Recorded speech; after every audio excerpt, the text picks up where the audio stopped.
Hey, you want to see something really scary? What's your favorite scary movie?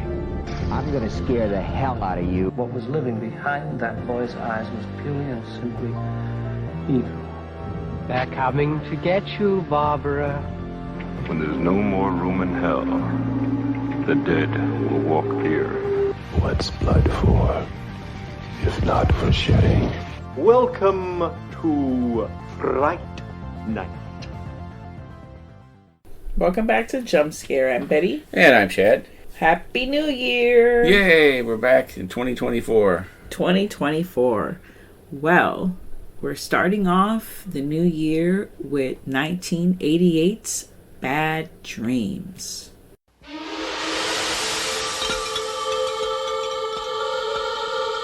As night falls, a new day begins. A day of unity. Sometimes a single moment of madness, Our love will never die. can last a lifetime. Come to me, Cynthia. You belong with us. Forever. She was in a coma for over 13 years. Everyone she knew was killed in the fire. And sometimes your worst nightmares begin the moment you wake up. He's in there! He's alive! Who's alive? I'm waiting, Cynthia. Keep your promise and join us. Or I'll take someone in your place. He wants us all with him! You're all gonna die! Now.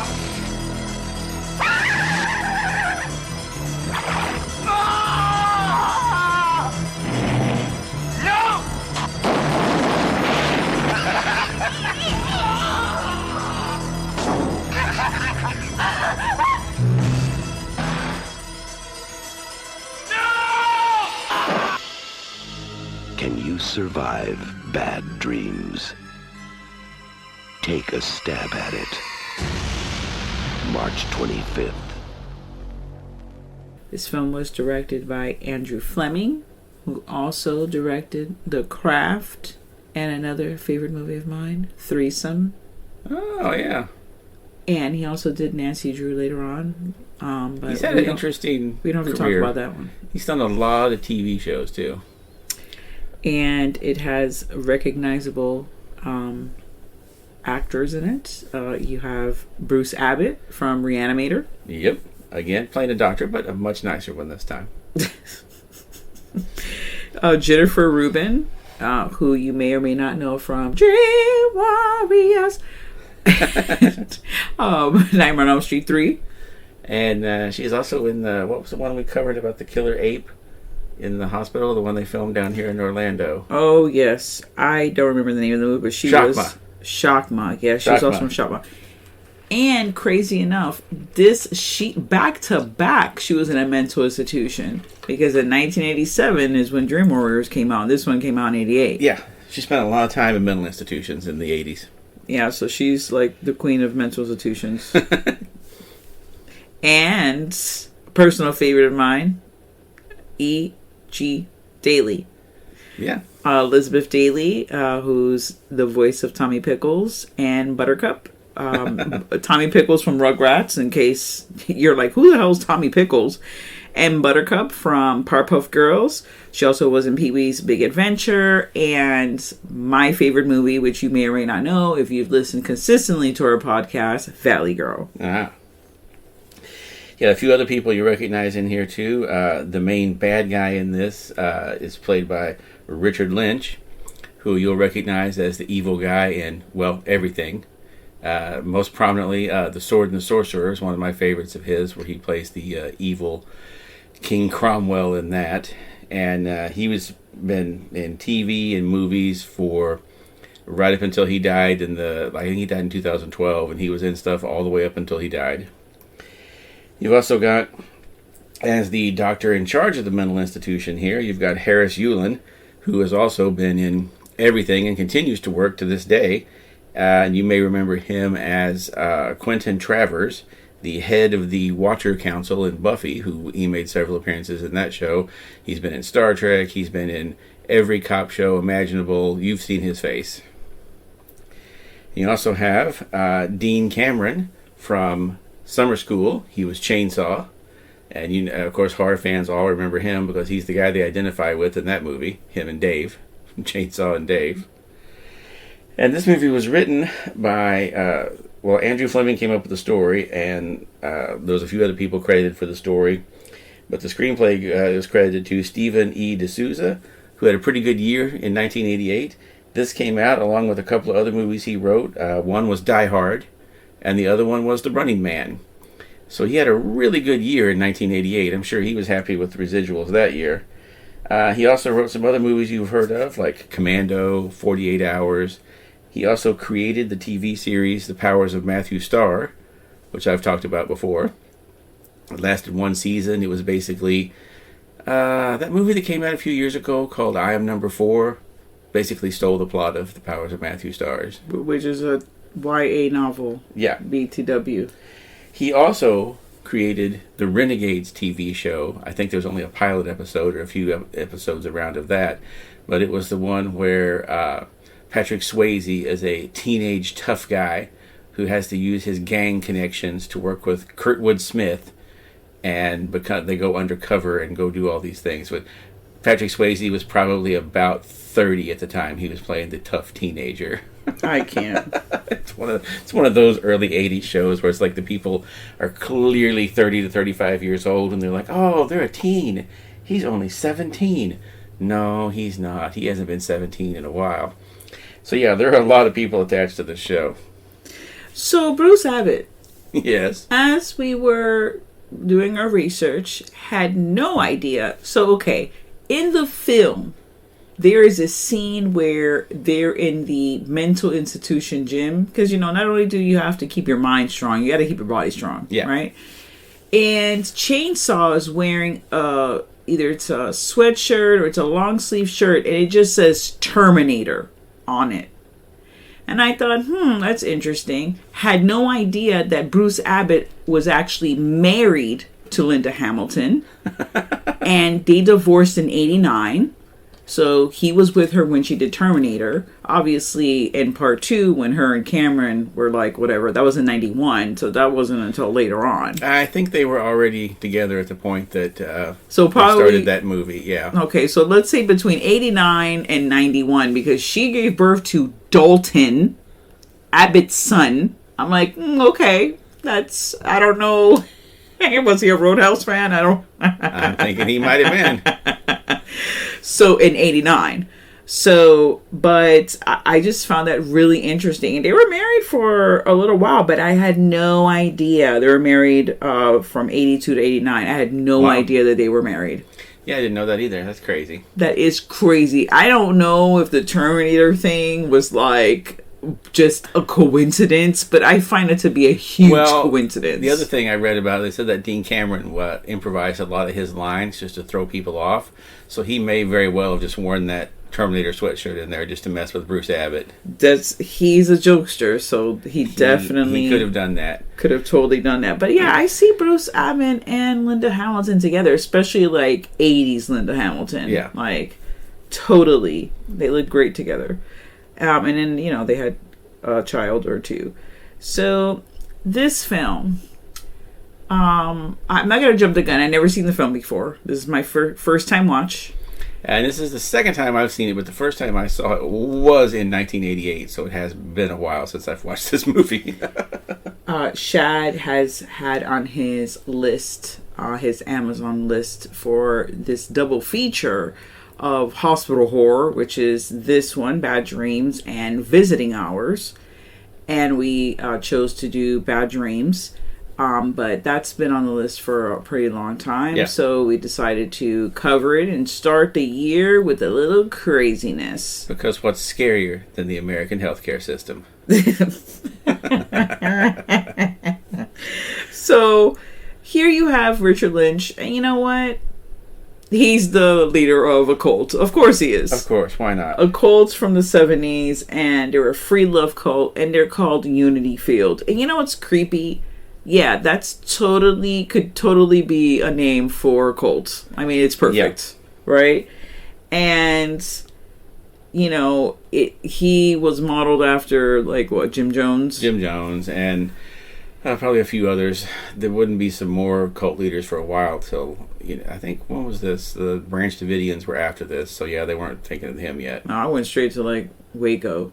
Yes, that was the Branch Davidians. Oh, that was the Branch Davidians? Yeah. Okay. I thought those were the other people. Wait, the Waco, who were the ones that wanted to go to space? That was Heaven's Gate. Heaven's Gate. Okay, I thought that was in between. Which, that's the cult I understand the least, because I get they're like, hey, come live with us in this giant mansion. We're going to do computer work and make money. Okay, fine, I'm with you. And we're going to study aliens, and we believe aliens are visiting the planet. Okay, I'm listening. Then they all wear like leisure wear with like sneakers. Oh, I'm getting to that. And then they're like, okay, we believe in the aliens are visiting us. We believe we might be able to contact them. Okay, I'm listening. And we're going to need to cut your balls off. We're going to have to castrate you here at the house, not like at a medical facility. We're going to do it here. And then we're going to need you to put a roll of quarters in your pocket, put on your tracksuit and your black Nikes, drink some poison, and jump on the spaceship. You lost me. I'm out. Now, this is where I have a question. They did all of that. Did they now that we know that aliens are real, and a lot of us already knew that aliens are real, but now that we have concrete evidence from the government, like they've confirmed, okay, that's a thing. Now that we know that, did they ever contact the aliens, and are they there? Like, their spirits, obviously, not their bodies. We have to wait, because they believe that the aliens were hiding in the Hale-Bopp comet that only comes around every, 100 years or so. But it could be not the aliens that are visiting us now or around. It could just be some other aliens. They're off wherever they're at with this comet for now. They were going to hop on the comet along with the aliens. They're surfing on the comet? They're comet surfing right now. Everybody is surfing. Yep. This is what I hear when comet surfing. And so here I am comet surfing. I'm wearing a jogging suit. Yeah. I'm wearing black Nikes and a roll of quarters. Because apparently it's going to take at least $10 worth of quarters to get onto the spaceship. I mean, maybe that's the exchange rate. $10 worth of quarters is equal to 10 kwatus.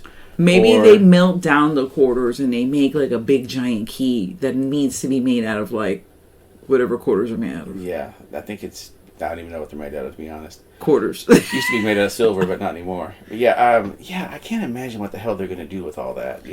So then we have Unity Field, and they're not into the quarters. They're not into the jogging suits. They're just into simple, old-style hippie life with the terrible orange carpet, in the house, the rickety house in the middle of a field, obviously, appropriately, named so.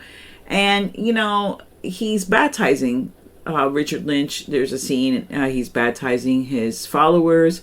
And I'm like, oh, that's nice. He's just pouring water with a huge-ass ladle from a rusty-ass bucket onto their head, and it's dripping down. And literally, after the second person, I'm like, oh no, that's not water. I think that's gasoline. Yep, that was gasoline. Yeah, they was sure was gasoline. That's how they were going to become one and move on to the next plane, was they were all going to burn themselves alive and become one and move on to a better plane of existence. This is where I don't understand the cult's mind, obviously, because then I would be in a cult, I guess. I can't step outside of myself and look from a different perspective. Because it's cult, too. What? It's once too out there. Once you start talking about baptizing me in gasoline, cutting off balls, we got to do these crazy. Nope, you lost me. But I've got you when you're at the let's get together in the house. Let's live together, share expenses, work together. Get together. Yeah. We're gonna do all that. Okay, sure, fine. We can work with that. But once we start doing the crazy body modification and the murders and the, you need to have a child bride, no thanks. We're out of here. This is what I don't get. Death is an eventuality. So you only live maybe I don't know. When you look at the people, I'm going to say they range from 17, and I'm only saying 17 was a teenager because Jennifer Rubin is a teenager at this point. It's just played by a different actress. And so let's say 17. Well, actually, no. Scratch that. There was actually children, a baby. So there's an infant, but baby, we can't do anything. children. They are obviously because of their parents. 2 kids, let's say 9 and 10. Range in all age. You haven't lived a life yet. They were 20 and 30. They all acted like they were like in their 60s, and I'm like, that doesn't matter. We're on our way out. We lived a life already. We're ready to go. They hadn't barely lived a life. And they're all, is anyone paying rent? They're all living in this huge house. I'm going to assume they all have their own rooms, or they're probably sharing, because the house was massive. It was a little rickety, but it was a massive house. So why are you so rushing to die, like, and become one of what? Like, and how do you know that you accomplished your goal once you're there? I have so many questions. But anywho, this all leads us to Jennifer Rubin, character Cynthia. She's real hesitant. Like, she's like, you could see, she's like, I don't know, I want the gasoline in my head. I don't know if this is a good idea. Like, and she's not really about it, but she's being coerced, obviously, manipulated by Richard Lynch. And we're going to call him Father Daddy. I forgot what his name was. Harris. Harris. Which is weird because his name in the movie is Harris, and one of the actors in the movie's name is Harris. Yeah, so I wonder if he kept looking at, like, every 5 seconds. Like, they call Harris. What? Oh, sorry. No, wrong Harris. Wrong Harris. So she gets it dumped on her head. Actually, we don't actually see. So the movie does this, like, whole flashback thing because after, everyone gets the gasoline on them, of course, obviously the house blows up. So everyone dies. ... Except for Jennifer Rubin, who may or may not have been saved, and then she was the only survivor, and she went into a coma for 13 years. So now we're in the 80s. Yeah, well, here we are in 1988. And, she's missed all the good things, and some, some bad things that happened from 80 to 88. From 75 to 88. Well, yeah. She missed all the rest of the last. Well, I'm at the 80s. Yeah, she missed disco, like, She missed Battlestar Galactica. She did. She missed Star Wars. Yep, we were gonna get to Star Wars, but here we are, and she, it's so funny because there's a part in the film where Chainsaw is trying to get her to go back to his room, and he's like, I have VCRs, I have cassette tapes, I got had MTV. I got a hi-fi VCR, I got a CD player, and I got MTV. And I thought, no one now knows what the fuck that is or why anyone would care. Yeah. The kids watching this now be like, what the fuck's a hi-fi VCR? CDs? Why would you be impressed with that? That'll be like, I got a VR whatever headset upstairs. Yeah, that's all I can think of. Got an Oculus Rift upstairs. There you go. I had no idea, but however you get someone upstairs, I got some hot flaming Cheetos. Yeah. What's now it's be like, I've got a Spotify with an unlimited account. The MTV got me though. I was like, okay. Well, this was the 80s. MTV was still playing music back at the time. Yeah, I mean, I know it was hot and everything, but that's when he's M telling her stood like for music television. Yeah, but the thing is, she has no idea what MTV was. He could have said "rackety," and she would have been like, "Okay, that's cool, whatever." But what I love about this is she's been in a coma for 13 years. She wakes up and she's fine. Yeah, she's fine, and that's why I said, isn't she like on her limbs like atrophied? She has to do a lot of like physical therapy. She also has the mind of a child because she was a teenager. Like now she's 30. Yeah. Oh shit. Yeah. 30. Damn. So she was 15 when she went in. She'd be 28. She's 28 to 30. Yeah. And then like I said, when we covered the Dead Zone, he was in the coma for 5 years, and he came out. He couldn't walk. He had to have surgery on his legs. To be fair, he wasn't 15 when he went in. He was already old as shit. So maybe youth was on her side, and I got her to jump back. Yeah, they do one scene where she's like working out on a leg machine, and she's like, "Oh, I'm feeling much better now." Yeah, it's been 2 days, and you're up on your feet, going around like nothing happened. Take it to the limit.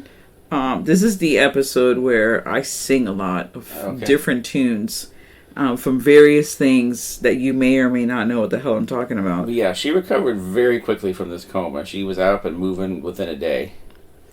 Now, we're not going to go, obviously, into the whole film. Watch the movie, guys. Is it even playing anywhere right now? It's not. You have to buy this Blu-ray. It's the only way to see it. I would say it was definitely worth, because you're getting 2 movies, right? Yeah, and the other movie has fucking William Shatner in it, so just buy the movie. Well, the other movie has William Shatner and Michael Ironside in it, who is the other guy who spent the 80s being a bad guy and everything. So, I'm going to guess in that movie they switch it up, and William Shatner's the evil guy, and Michael Ironside's the good guy. Wink. Obviously you are not. Wrong. This was during Shatner's career, phase in his career, when he was like, yeah, there's only been the one Star Trek movie, and it didn't do great, so I need to do whatever I can to make money. It's when he was in the 70s, when he was making The Devil's Reign, Kingdom of the Spiders, Kingdom of the Spiders. He was trying to do whatever he could. And I think for a while he thought, maybe if I become a horror guy, I can be in a lot of these movies. They don't pay a lot, but if you do 25 a year, it adds up. Yeah. Now, this film does have its, gross moments. Oh, yeah. And, spoiler alert for a movie that's super fucking old. E.G. Daily does not make it. And I am very upset by that. Okay? Because I wanted her to live. Now, mind you, yes, obviously, I guess she was going to get picked off. So, at least she got some work. But, hot darn, it was sad to see her die. Also, this is a movie, and you know what? I'm just actually going to admit what I was going to say about that. So never mind. She falls into a pool and drowns. You don't see anything. She's wearing a bathing suit and a robe. So there you go. Yeah, so basically after she wakes up from the coma, it doesn't take, after she wakes up and gets into the group where, much like Nightmare on Elm Street 3, she's got to be part of a special group of people that are going to work through their problems. It doesn't take long for her to start seeing Harris, the cult leader, popping up all over the hospital, waving to her from the elevator creepily. And you also see him turning from being normal to being very badly burned. Badly burned. Which is ironic because Richard Lynch in the 60s got freaked out on drugs, and in a fit of whatever he was going through while he was on the drugs, he poured gasoline all over himself and set himself on fire. Became badly burned. Yes, he burned over 70% of his body. That's why when you look at the show and you see his hands, he has burn scars all over the backs of his hands, the palms of his hands. You can see his neck and face is scarred. Yeah, that's not special effects. That's literally... That's him. And they said when they put the full burn makeup on him, and he looked at himself in the mirror, he freaked out a little bit because he had flashbacks to when he severely burned himself. That was what apparently motivated him to get off drugs and get clean and become an actor. So, not that that's funny, but, there's a lot of people that do not like this movie because they criticize that it's so close to Nightmare on Elm Street, and that similar thing happened to Robert Englund where he fell asleep in the makeup and he woke up. Yeah. Obviously, he hadn't been badly burned in his life, but it was still a shock to him. So it was something kind of similar in experience. But when I read that, it was like, I mean, really? Those are 2 separate things. Freddy wasn't in a cult. He wasn't a cult leader. But he is a dude popping up in dreams, But the thing is, Jennifer Rubin in this film is not dreaming. She's lucid. She's awake. She's seen all this stuff. She's just not sure if it's real or not. Yeah. Or because no one else has seen it at first. And you'll never know if it was real or not. That's another spoiler there for you. Do you know? Maybe not. Oh, I don't think it was. No, you don't know that it's real. Or maybe is it real?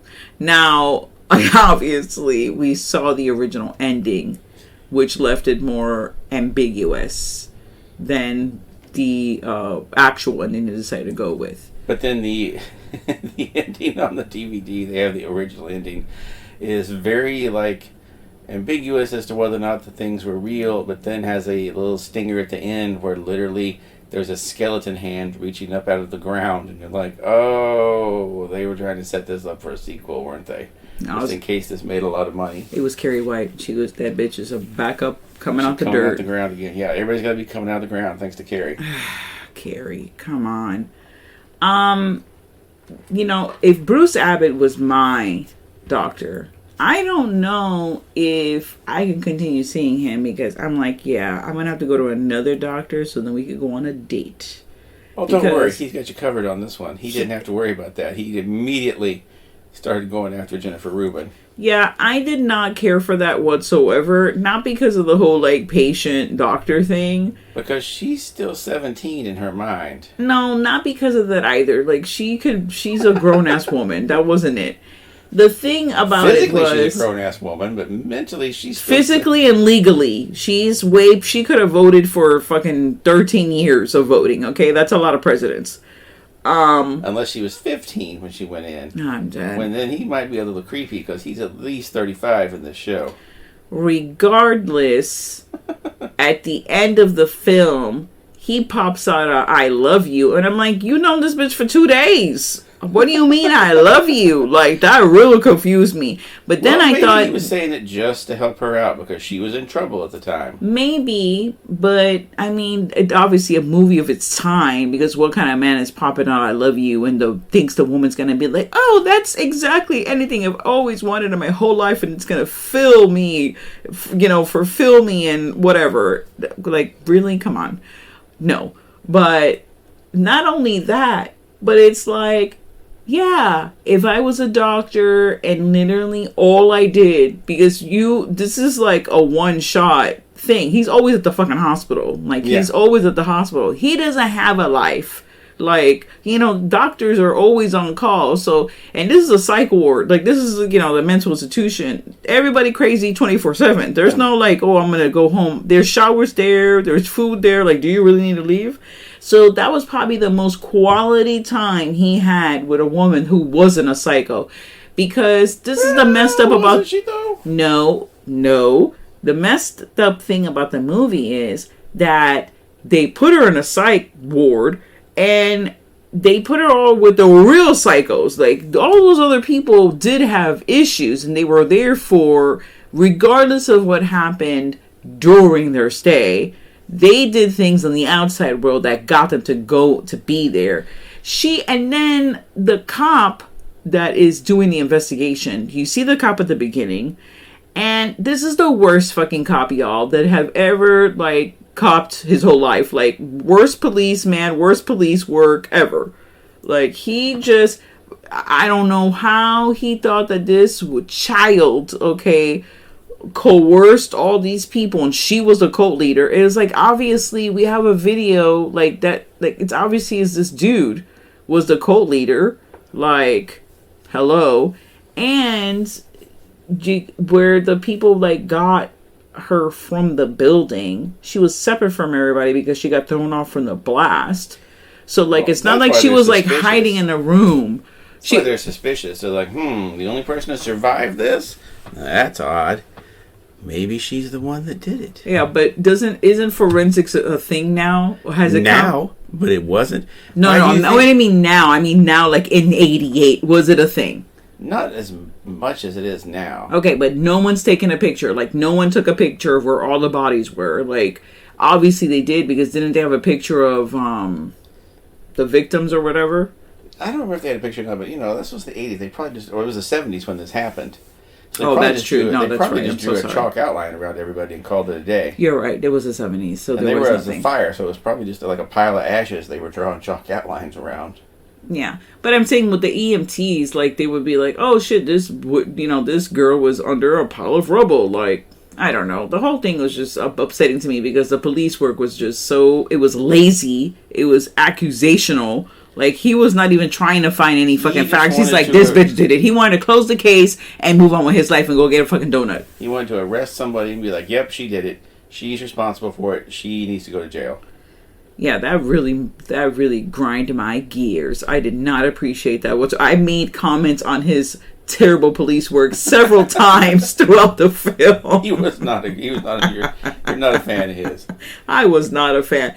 I was, and each patient that was there was real fucking wacky. And also, in a weird way, kind of reminded me of characters from Nightmare on Elm Street. And not even the Dream Warriors one. Like, a combo of, like, Dream Master, because it's the black girl. Yeah, she looks very much like the girl from Nightmare on Elm Street and kind of acted a little...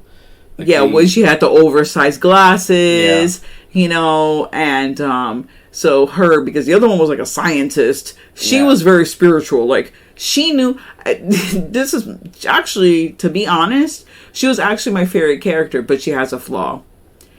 The flaw of hers is, she told that dude, like, she told Richard Lynch when she saw him, because the whole thing is like, he's coming after all the patients, everyone that's associated with Jennifer, with Cynthia, he's coming after, and they kill themselves. He goes, either you kill yourself or I keep killing people until I get you. Yeah. So this chick decides she's in charge of her destiny. She drank fucking formaldehyde, dude. Like, that was intense. Not only that, but she stated, I told her what she needed to do. But she didn't, because Cynthia never fucking did anything. Jennifer Rubin did a damn thing. She didn't do anything. So that was just a line, just a little fucking line out. And I was bothered by that. That really upset me, because I'm just like, what? Did she tell you something? Because you just decided not to do that? Like, not to do whatever this chick told you? Because you never know what she told her to do, because it was off screen. So, and that's like her last words before she drank the fucking formaldehyde. It's a very lax mental institution, because who leaves formaldehyde around for you to drink? Also, at one point, Dean Cameron's character, what was his name in this one? I have no idea. But he just has a fucking hunting knife with him.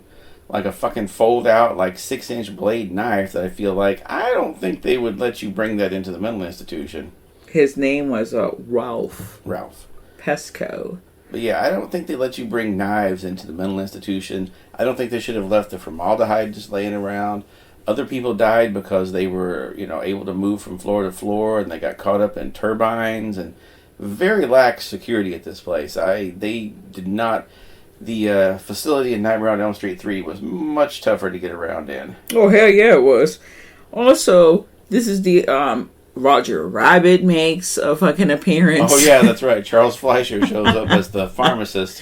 Who steals the THC pills. Oh, it was the liquid. Oh, the liquid, yeah. Liquid. I love when he's talking to him, and he's like, this is a synthetic liquid THC.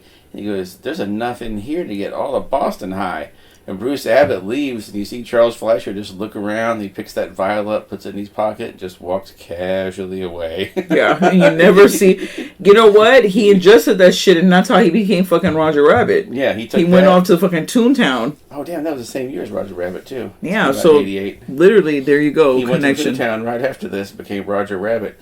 Because, yeah, I love he just put that shit in his pocket and just walked casually away. Like, yeah, I'm not going to sell this.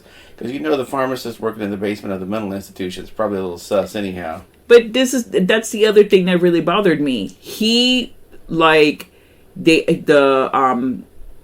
Abbott asked him, like, hey, like, what, he was asking him, like, because every, mental institution, you have to, like, distribute, like, the drugs that each patient is supposed to take to, like, help them out, whatever issue they have. And he's like, oh, yeah, the doctor, like, the main head doctor comes, and he chooses the pills, and then the nurse just comes and distributes them. But what the hell was Roger Rabbit's job? Because he was just sitting there not doing a damn thing. If the main doctor should not be the one that's choosing the medicine for everybody. He should send, like, his fucking note down, like, doctor note, like, okay, this one, when they first get there, this one's supposed to have, 3, and the whatever. Pharmacist would fill the prescriptions. Exactly. So as soon as you find out that the doctor is personally filling all the prescriptions, that's red flag. Yeah, there's a big red flag flying right there. Yeah, and that's the other thing I should say that's the other thing. This is the main reason. The movie was fine. It was fine. I don't like when they go out of their way to make something out of nothing. Like, the whole thing is like, oh, this cult, and he's coming back, and he's killing people in their dreams, or not in their dreams. He's killing people, making them kill themselves or whatever, to, like, add to his cultness, so then they could all become one. Cool. I'm cool with that. But then you're like, oh no, it's just the evil doctor that's fucking with people's medicines, that's making them see some crazy shit. And he's all trying to, like, you know, write for fucking, you know, whatever Harvard Review or whatever the hell he was trying to fucking accomplish, you know, on personality disorders or bipolarism, whatever the fuck it was. What was it? He said,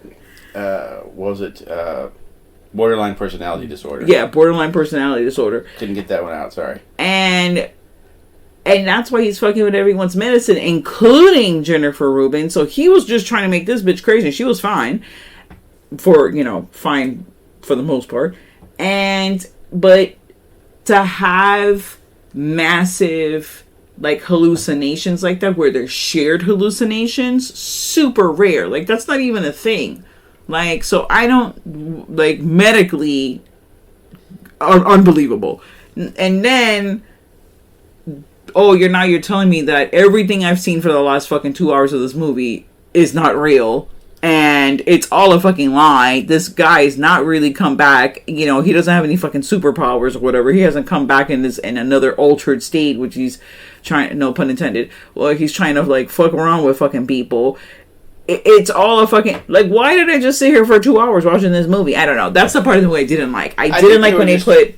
I think they were just trying to do something different and have it be like the twist is, surprise, it's not from the, you know, a killer come back from the grave like every other slasher was in the 80s, pretty much.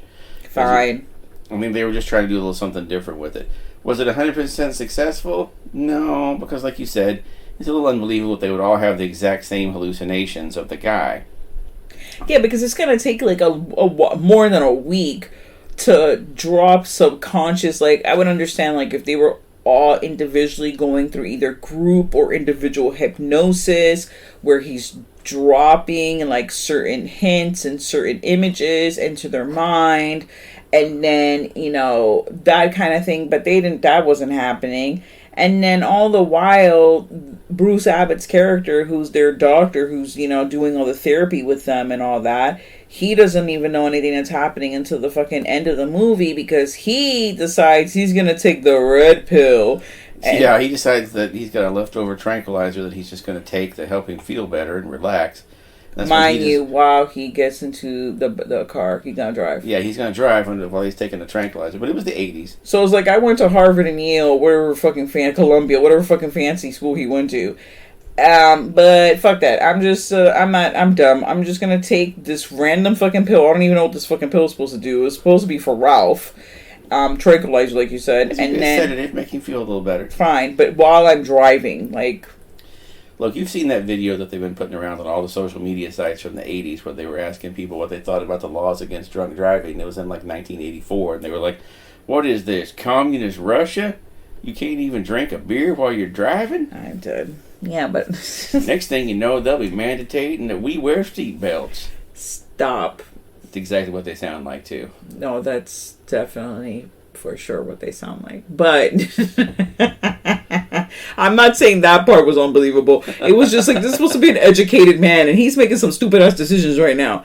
That was a dumb decision, but all the while, it does help him solve the case, the mystery of what the fuck is really going on. And as soon as he takes this pill, he has a fucking crazy trip and realizes, oh shit, I should probably not have taken that pill. And then we're going to fast forward to the end of the film, where here we have... Jennifer Rubin threw herself off the fucking ledge of the building. Bruce Abbott has literally got her by the wrist, trying to save her. Evil Dr. Guy is taunting and still pretending to be... Let's just go ahead and jump there, Cynthia. Yeah. That's fine. Go ahead. Throw yourself off. Join the others in Unity Field. You're going to see all of your friends again. You Hello, see them do down it. There. And then here comes a fucking cop with 2 police officers, and... he's like, obviously in his mind, this fucking woman is dangerous and she's the one. We just let her die. Like, who cares? Whatever.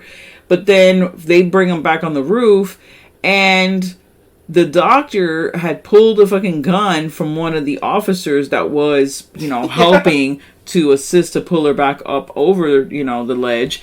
And he steals the fucking gun, and then there's a struggle, and she fucking throws him over the ledge, and literally the cop is like, turns around and walks out, never see the fucking guy again. I was just like, you're not arresting nobody? Like, okay, obviously he's not going to arrest her because it was self-defense because obviously he was there. But he didn't even try to shoot this doctor. Like, he didn't even do nothing. Like, just like, oh, whatever. I'm done with this. The guy's dead. The end. And then like, her and Bruce Abbott hug and Sweet Child of Mine starts playing. Yeah, what the... I mean... You did have the tidbit of information that was the first time Guns N' Roses. Yeah, this is before This was before they were big for anything, and this was before they had another song in a movie that came out also in 1988. That came out. They had a song in the Deadpool, the last Dirty Harry movie, with Jim Carrey lip syncing to Axl Rose in that one. By the way, was it Welcome to the Jungle? Yes. Oh, okay. Wow, that was just a fucking pull that shit out of a hat. And they had originally, the video was going to be, that they released for this song, was going to be clips from this movie, because they were very excited to have a movie tie-in, especially a horror movie. But apparently Axl Rose's girlfriend at the time wasn't fond of it, because the Sweet Child of Mine song was about her, and she didn't want to be associated with a horror movie. Was she a child? So once again, the singer's girlfriend ruined everything for the band. I can't stop. Well, you know what? How many fucking times does that have to happen before they realize, don't listen to the girlfriend of the singer? Oh my god. I know that, yeah, I literally, I can't with you. I can't. Yeah, fucking Yoko Jr. there. Wow. Really? I mean, that's such a long, you need to get over that. Yeah, still mad about that. The world is still mad? Are you talking for the world? Yeah, everybody's still mad about Yoko. What did she tell? Isn't how he came out with that amazing album everyone loves, or is this the weird one with the sounds? I can't even keep a track of what the hell happened because this is before my time. It's before my time. Just watch the video of when he's singing with Chuck Berry, and she starts playing the tambourine in the background, and they're just ignoring it because there's really no need for a tambourine in this song. And then she just starts screaming at the top of her lungs into the microphone, not singing, just randomly screaming because people aren't paying attention to her, and they just cut her microphone and cut her screaming off. And you can see the minute she starts screaming, the look on Chuck Berry's face is like, what the fuck is going on with this woman? Oh my gosh. It is amazing. Look it up. It's a trip. Well, Guns N' Roses. Yeah, that was a weird choice for this movie. Yeah, that was a strange one. Apparently they had another song that they wanted instead, but we needed to know what the other song was because Sweet Child of Mine, okay, first of all, Child is in the title, so that's weird. That was based on his girlfriend. Okay. And then Jennifer Rubin's mind was childlike, so yeah, and he kept calling her Harris. Richard Lynch kept calling her Love Child, which in the deleted scene we find out that she was his actual child. Yeah, that's what and it's like the song they originally wanted was. I'm sorry. Go ahead. No, go ahead. Well, I have to say that whole thing is a no-go. And Bruce Abbott and her just ride off into the fucking sunset. Oh yeah, here it is. The original song was the band X's Burning House of Love. Okay, no. Yeah, just that might weird. have been a little too on the nose since, they were in a burning house and all that. Yeah, and then so now this became a love story of... That's a strong love, man. It developed in 2 days, and this woman had 2 days. Everything happened in 2 days. It took 13 years for her to get to the mental institution, right? Then she woke up 2 days later. She walking, she talking, she doing all kinds of things after being laying in bed for 13 years. Yeah. And then 2 days later, she got a educated doctor. Okay, not just Joe Schmo working at whatever place flipping burgers. Here we have a doctor. Here he is professing his love to her. Saved her life. And now she went from not having a job, money, anywhere. Now she's with a doctor and she got a nice place to live and they're driving off into the sunset. I mean, let me tell you, this lady fucking won the lottery. Yeah, she did all right for herself. She did all right, and all she had to do was open her eyes. And take a nap for 13 years. Yeah. Man, you would love to take a nap for 13 years. I would. Yeah, but you wouldn't like to have to do all the work. You would need the Jennifer Rubin pill where you just... Yeah, wake up and I'm just healthy again. Yeah, boom, you're walking. Not like Christopher Walken. Poor Christopher Walken, here he is. He was barely walking. 5 years. Yeah, he was barely walking, exactly. He was barely walking. We got it. Yeah, wow. He was real fucked up. He didn't have, it was even worse in the novel with Christopher Walken too. He had to have surgeries on his arms too because his arms didn't work properly. And then he lived for like fucking 3 months for. I mean, I guess he had a purpose, so never mind. Fine. It's just that whole thing. I mean, Stephen King, man, Stephen King. But anywho, back to Bad Dreams. You know, I met E.G. Daily, and she's lovely. She's so lovely, and I love her so much. She has a great TikTok. I love watching her and her daughter, you know, do things. She's doing the voices and all that. It's fantastic. But we had the pleasure of seeing Jennifer Rubin at a horror convention, and she was also nice. Yeah. But I don't think that she remembered much from doing this movie. Probably because she was in a mental institution for like a year, like 2 years. Yeah, because I had asked her a question about it, and she gave a very long answer that had nothing to do with Bad Dreams. Yeah, I don't remember what it was, because it was one of those, like, you know when you're watching a TV show, and the person's talking to the other person, and then the person asks a question, and then the other person looks off the camera, and then you see like Albert Einstein like writing like 0, 2, and then like whatever. Yeah. It was like it was like that. Yeah, she gave a very long response, but it had nothing to do with Bad Dreams or working with Richard Lynch or any of the other people. And I was just like, oh, okay. I don't think she had much memory of this movie. But she didn't have happy memories of it. One or the other. Yeah, but she did have memories of Dream Warriors, yeah, which she had a lot to say about that. Also covered. And now we are in the dream world. I will have to say that this may or may not be the last Dream movie. Technically, it's hospital horror. That's what we're starting with. Yeah. That we're gonna do, because I did mention Altered States, and isn't that, you know, some kind of... No, that's just strictly in like a laboratory kind of thing. That's not with Drew Barrymore, right? No. I think Drew Barrymore's a daughter in that movie. Is she? I'm pretty sure she's the daughter of the guy in the movie. But while we're talking about that, what's that other movie with the snake that I never want to watch? Dreamscape. Dreamscape. Yes, that's the one that you irrationally hate for some reason. You know what? Let's do it this year. We're gonna tackle the Dreamscape. So then my dislike for the movie could be solidified, and I can be like, yes, I totally don't like this movie. And you can be like, okay, at least you tried. How about that? Oh yeah, Drew Barrymore is the daughter in it. Thank you. Don't get in between me and the Drew Barrymore filmography. You know who William Hurt's wife is in this movie?